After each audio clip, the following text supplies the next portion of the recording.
চট্টগ্রাম বন্দরের new mooring container terminal পরিচালনায় সংযুক্ত আরব আমিরাতের প্রতিষ্ঠান ডিপি ওয়ার্ল্ডের সাথে চুক্তি বা ইজারা প্রক্রিয়া নিয়ে আজকের বৈঠকে আলোচনা চলছে।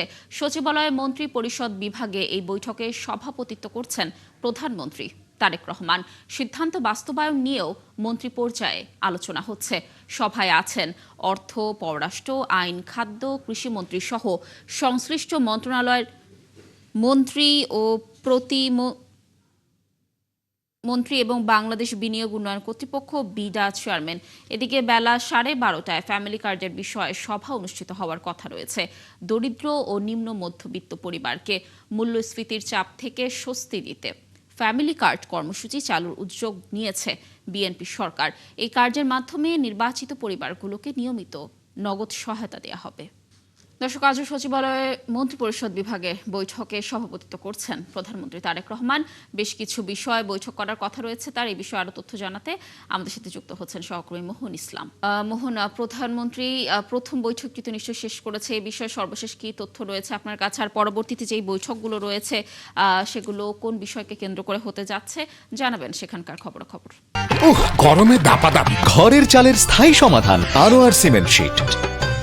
চট্টগ্রাম বন্দরে নিউ মুরিং যে কন্টেনার টার্মিনাল রয়েছে সেই টার্মিনালের উপর ভিত্তি করে যে ইজারার একটি বিষয় এসেছিল, যে আপনার সংযুক্ত আরব আমিরাতের একটি কোম্পানি ডিপি ওয়ার্ল্ডকে অন্তর্বর্তীকালীন সরকার আপনার পরিচালনার জন্য ইজারা দিতে চেয়েছিল, অর্থাৎ এক ধরনের চুক্তি করতে চেয়েছিল।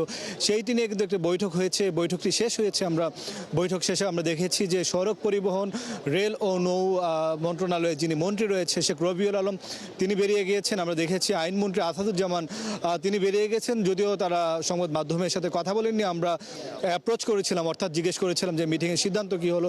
তারা কিন্তু কোনো কথা না বলে চলে গিয়েছে। বলি যে নিউ মুরিং যে আপনার কন্টেনার টার্মিনালটি রয়েছে সেই টার্মিনালটি আগে বাংলাদেশের একটি কোম্পানি আসলে এটি পরিচালনা করে থাকতো। পরবর্তীতে অন্তর্বর্তী সরকার এটিকে আসলে নৌ পরিবহন মন্ত্রণালয়ের অধীনে নিয়ে আসে। যেহেতু এটি অধীনেই থাকে, কিন্তু এই নৌ পরিবহন যেন তারাই পরিচালনা করে সেই একটি ব্যবস্থা করে।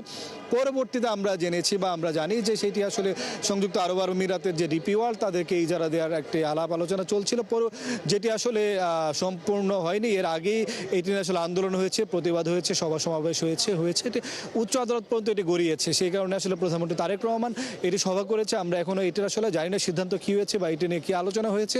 এটি নিয়ে আসলে যারা সিদ্ধান্তে ছিলেন বা মিটিংয়ে ছিলেন আমির খসরু মাহমুদ চৌধুরী, অর্থমন্ত্রী, বিডা চেয়ারম্যান আশিক বিন হারুন চৌধুরী, তারা বের হলে তাদের সাথে কথা বলে জানতে পারবো। এবং এরপরে কিন্তু আরেকটি মিটিং শুরু হওয়ার কথা আছে 12:30টায়। সেই মিটিংটি হচ্ছে ফ্যামিলি কার্ড নিয়ে। আপনি জানেন বিএনপির নির্বাচনের প্রতিশ্রুতি ছিল যে ফ্যামিলি কার্ড তারা দেবে দেশের 5 কোটি পরিবারকে, এবং সেটি 10 তারিখ থেকে শুরু হবে। 13টি আপনার উপজেলায় প্রাথমিকভাবে শুরু করবে। সেই উপলক্ষে আমরা দেখেছি সমাজ কল্যাণ মন্ত্রী doctor AZ M Zahid Hossain, আমরা দেখেছি সমাজ কল্যাণের প্রতিমন্ত্রী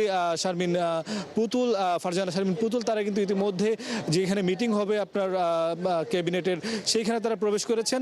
12:30টায় মিটিংটি শুরু হবে। প্রধানমন্ত্রী তারেক রহমান সেটাতে সভাপতিত্ব করবেন এবং আজকে এই সভা থেকে গুরুত্বপূর্ণ সিদ্ধান্ত আসতে পারে বলে কিন্তু আমরা জেনেছি। মোটা থেকে কথা বলতে একটি মিটিং শেষ হয়েছে, আরেকটি বৈঠক চলমান রয়েছে। সেই বৈঠক শেষ হওয়ার পর আমরা আসলে তাদের মাধ্যমে যা তথ্য জানবো তা আপনার মাধ্যমে আমাদের দর্শকদের জানাতে পারবো। লাবণী।